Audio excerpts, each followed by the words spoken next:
Mesdames et messieurs, amis téléspectateurs, je suis très heureux de vous savoir chez vous, très nombreux pour suivre l'émission Droit à la parole. Droit à la parole s'est déplacé aujourd'hui. Nous sommes un peu dans la périphérie de la ville de Kinshasa, mais de plus en plus, cette périphérie devient un centre parce que des activités importantes y sont menées. Nous sommes ici à l'université moderne de Kinkole. Il y a quelques années, avec ma caméra, nous étions venus quand c'était encore un chantier. Nous avions à l'époque rencontré un responsable, le recteur de l'époque, pour pouvoir nous dire quelle était la vision, quel était le projet. Pendant de longues années, nous avons cherché à faire parler les promoteurs. C'est lui qui était derrière cette œuvre d'éducation et de formation des cadres. Il a dit non, il ne parlerait pas parce qu'il voudrait que ses œuvres puissent parler. Le temps est venu aujourd'hui pour que celui qui est derrière l'université moderne de Kinkole puisse s'exprimer parce que la première promotion, les premiers diplômés ont été livrés à la société. C'est donc avec joie que je reçois ici en exclusivité Monsieur Lamiel Lamy, qui est le promoteur de cette université, une très très belle université. Monsieur Lamiel, bonjour. Bonjour mon cher Willy. Vous avez accepté, et je suis très heureux de votre disponibilité pour nous parler. Évidemment, je disais en luminaire, il y a quelques années, je suis venu ici, l'université n'avait pas encore commencé, c'était encore des travaux. J'ai tenté de faire parler, vous avez dit non, vous ne parlerez pas parce que ce n'est pas de vous qu'il s'agit, c'est d'une œuvre. Aujourd'hui, l'œuvre est là, l'université fonctionne, l'université a déjà produit ses premiers diplômés. Alors, d'abord, première chose, quel est le sentiment? Comment un homme, dans un pays où tout le monde cherche à accumuler des ressources, des fonds, etc., comment un homme peut accepter d'aller dans le domaine de l'éducation et de faire une université, plutôt de faire une boutique pour vendre des biens de première nécessité? D'abord, je tiens à vous remercier très sincèrement pour cette marque, j'appelle ça d'amour, que vous avez manifestée à notre endroit en venant jusqu'ici. C'est une initiative très louable parce que, voilà, vous êtes dans l'information, mais nous sommes dans la formation. Mais ce qu'il faut savoir, c'est que la formation sans information ne peut pas aller de l'avant. Voilà pourquoi je suis content de votre présence. C'est vrai que vous êtes passé ici il y a 4 ans. Vous avez commencé effectivement à vous poser beaucoup de questions. Et je pense que le recteur Kabouya Kalala, qui est notre recteur de cette université, vous avez reçu et vous avez donné en fait les motivations, les raisons qui ont poussé à ce que nous puissions nous installer ici et répondre à cette question qui est d'une grande importance. Parce qu'en fait, si pour revenir un peu, je peux vous dire que ceci, ce que vous voyez, c'est des fruits d'un rêve. Un rêve, pour moi, est différent des promesses. Parce qu'une promesse, vous êtes le seul devant tout le monde à les réaliser. Mais un rêve, ça devient une affaire de tout le monde. Donc, vous faites partager votre pensée, vos idées à tous ceux qui peuvent adhérer, n'est-ce pas, fédérer à ça. Et ensemble, vous allez de l'avant. Donc, c'est le cas aujourd'hui. Parce que, pour vous rafraîchir la mémoire, nous sommes partis d'un diagnostic très malheureux. Parce que lorsque nous faisons un pas en arrière pour regarder comment nous, à l'époque, nous avons étudié, tout ce qui nous entourait, tout ce qui nous accompagnait comme avantage, comme assistance, comme appui, faisait en nous des hommes responsables de le 6e des humanités. Parce que je me souviens que quand j'ai fini mes humanités, j'étais devenu professeur. Vous enseignez. Ouais, j'ai enseigné aux humanités commerciales. Et ça veut tout dire qu'effectivement, à l'époque, il y avait des valeurs. Il y avait des valeurs. On n'attendait pas beaucoup d'années pour que ces valeurs puissent effectivement se manifester. Et aujourd'hui, avec tout ce qui se passe autour de nous, au lieu que ce soit des valeurs, c'est beaucoup plus des antivaleurs qui ont pris place sur des valeurs. Et donc, nous nous sommes interrogés. Qu'allons-nous faire? Est-ce qu'il faut investir, comme vous l'avez dit,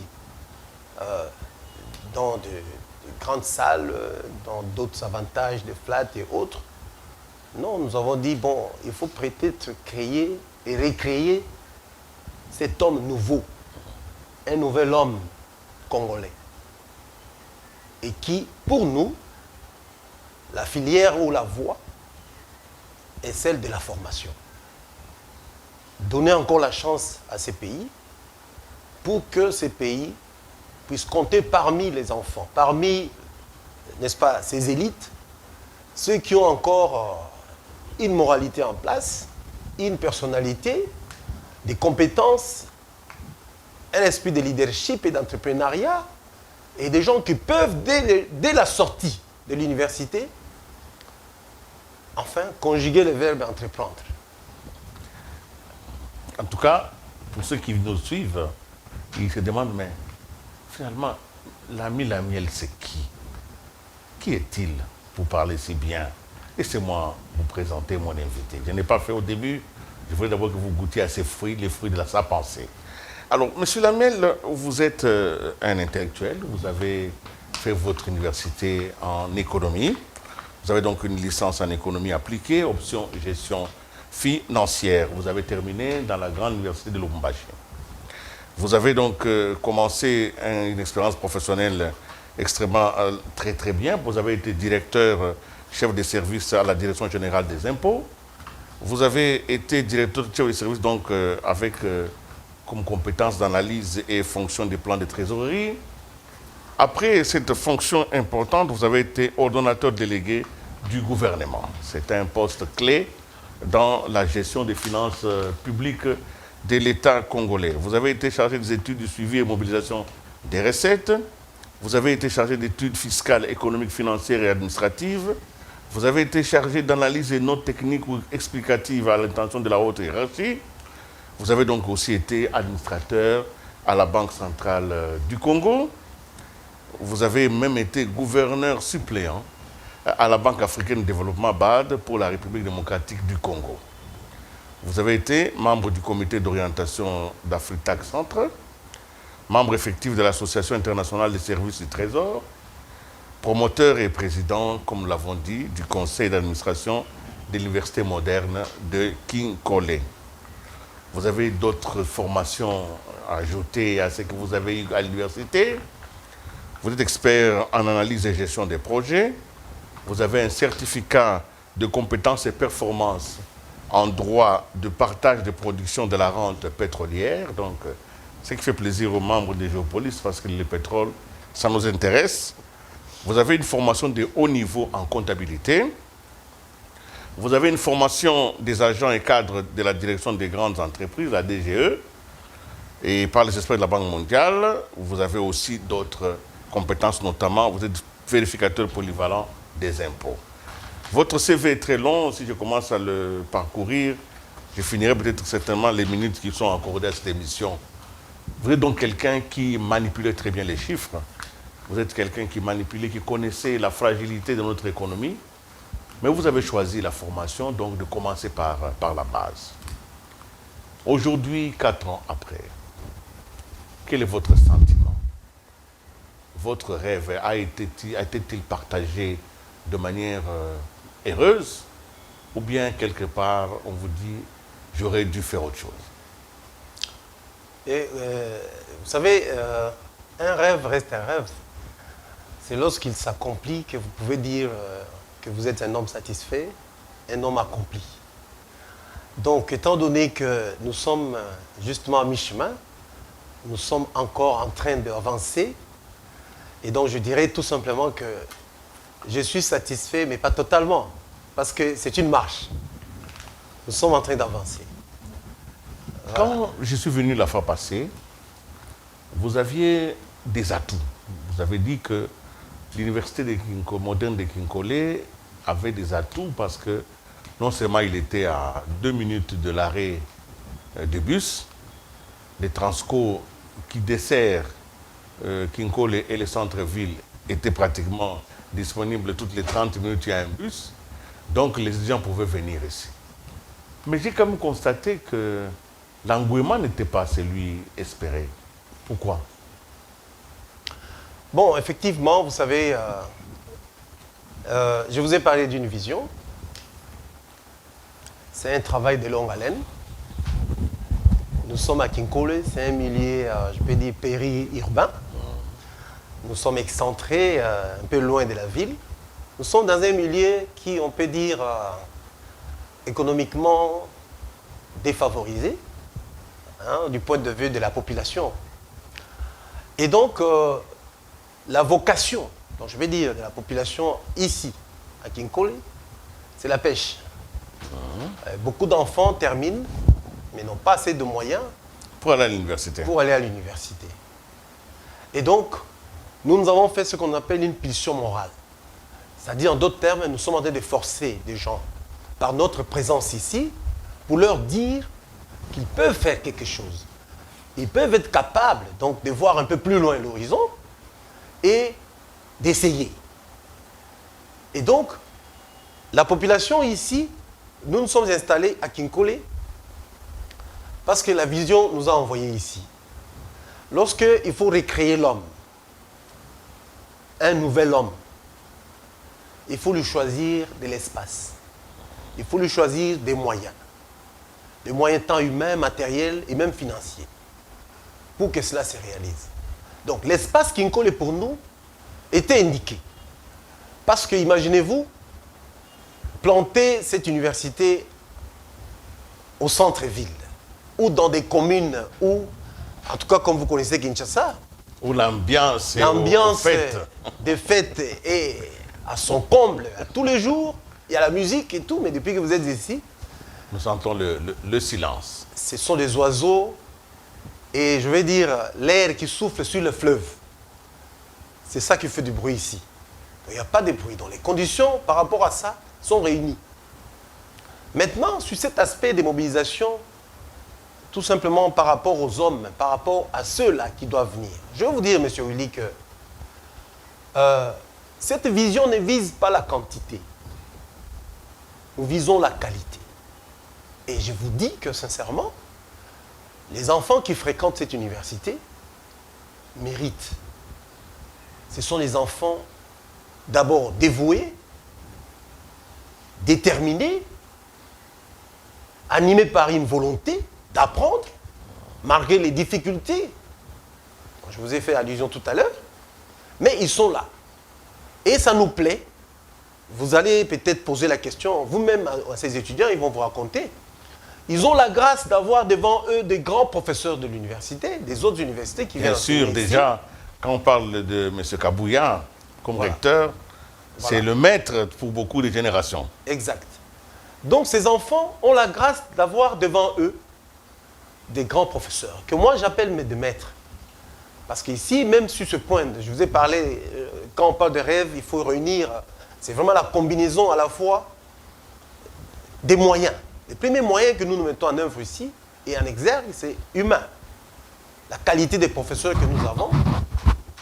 Et je dis bien, sincèrement, nous avons choisi des professeurs. Parce que dans cette classification, vous avez des professeurs ordinaires, émérites d'abord, et ordinaires, et puis des professeurs associés, des chefs de travaux et les assistants. Mais nous avons autorisé que le professeur a donné cours chez nous. C'est-à-dire la grâce que ces enfants ont ici, c'est d'avoir directement le maître de ce cours, lui expliquer toutes ces théories qu'il a conçues pour la formation de ses enfants.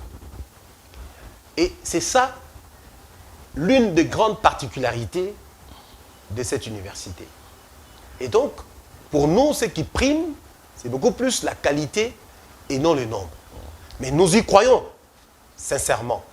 Parce que les soucis que nous avons de créer, de transformer l'homme, d'avoir un nouvel homme congolais, on peut commencer par une minorité, mais vraiment les soucis, c'est d'atteindre une certaine masse critique des gens qui peuvent recevoir cette formation et cette transformation pour et ensuite transformer le milieu. Parce que je vais vous rappeler que notre devise ici, de notre université, c'est former pour transformer.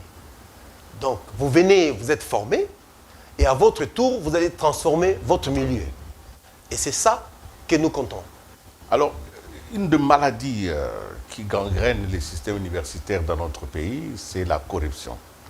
Je vous ai vu il y a quelques semaines dans le vernissage d'un ouvrage, je salue au passage l'auteur, M. Al Kitenge, comme si vous étiez parmi ceux-là qui se battaient contre ce fléau. Comment vous faites pour que la corruption n'entre pas dans cette université? Écoutez, je vous ai dit que nous sommes partis d'un diagnostic pour réaliser ces rêves-là. En fait, c'est un objectif. Effectivement, nous sommes en train de marcher ou de danser la même danse que moi j'appelle les combats contre ces antivaleurs. Ce sont effectivement des antivaleurs. Je vous ai dit ici en luminaire que nous avons eu la grâce, dès le premier niveau de formation, on est arrivé à enseigner. Ça veut dire quoi? Que on a été réellement bien formé. Et qu'à cette époque, la corruption, surtout au niveau de l'université, on ne peut même pas en parler.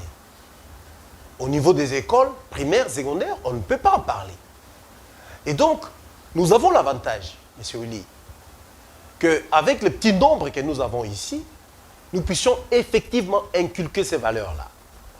Donc, vous avez parlé, cité notre ami, nous sommes en partenariat effectivement, parce que nous voulons changer l'homme congolais.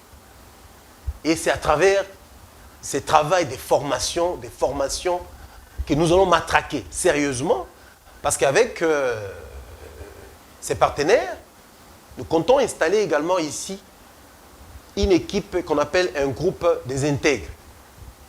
Des intègres.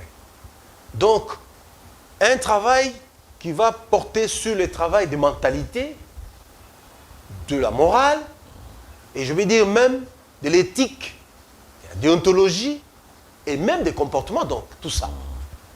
Donc, l'université a cette grâce-là, et nous recevons de plus en plus, et ça c'est une grâce sincèrement, des amis, des partenaires qui viennent nous visiter ça, oui. Pour nous parler justement et nous appuyer dans ce sens de la morale des étudiants. Parlons des filières. Évidemment, j'ai vu déjà dans la première émission il y a quelques années parler de ce que vous faisiez ici, mais j'ai remarqué que vous avez ajouté une filière qui n'était pas au début, en tout cas à ma connaissance, c'est la santé publique. Pourquoi vous avez ajouté santé publique et, encore une fois, cette faculté d'utilité immédiate, hein, parce qu'en fait c'est cela aussi. Y a-t-il un lien entre ce que nous vivons dans le pays et ce que vous avez fait? Tout à fait. D'abord, je pense que j'aurais dû amener avec moi le professeur, docteur, qui est doyen de cette faculté. Eh bien, pour rappel, je vais vous dire que nous organisons 4 facultés ici. Celle que vous avez citée, santé publique, est la plus jeune. Nous avons l'économie et gestion des entreprises, nous avons l'informatique et nous avons les droits et administration des affaires. Santé publique. Vous avez certainement avec nous vécu ce que nous appelons ici cette maladie qui a terrassé toute l'économie, la pandémie du Covid-19. Et ça fait partie d'un pan, je peux dire, de cette faculté de santé publique. En fait, c'est une grande faculté. Nous l'organisons à Kinshasa. Nous sommes la seule université qui l'organisons plutôt au niveau élémentaire, je vais dire au premier cycle. Et ailleurs, c'est le 3e cycle. Donc, nous avons préféré commencer de la base pour monter. Pourquoi? Parce qu'autour de nous, il y a un problème d'environnement. Et cet environnement qui n'est pas très clément vis-à-vis de nous. Et donc, la santé publique vient prévenir certaines maladies épidémiologiques qui causent des ravages et des problèmes dans la communauté. Et pour votre information, c'est un travail que nous tenons à réaliser avec beaucoup de professionnalisme. Parce que nous allons vous faire visiter, il y a une salle qui attend les matériels des laboratoires et un observatoire pharmaceutique pour précéder les événements, précéder les maladies. Et donc, la santé publique va jouer ses rôles des premiers rangs dans ces pays et surtout dans la ville de Kinshasa.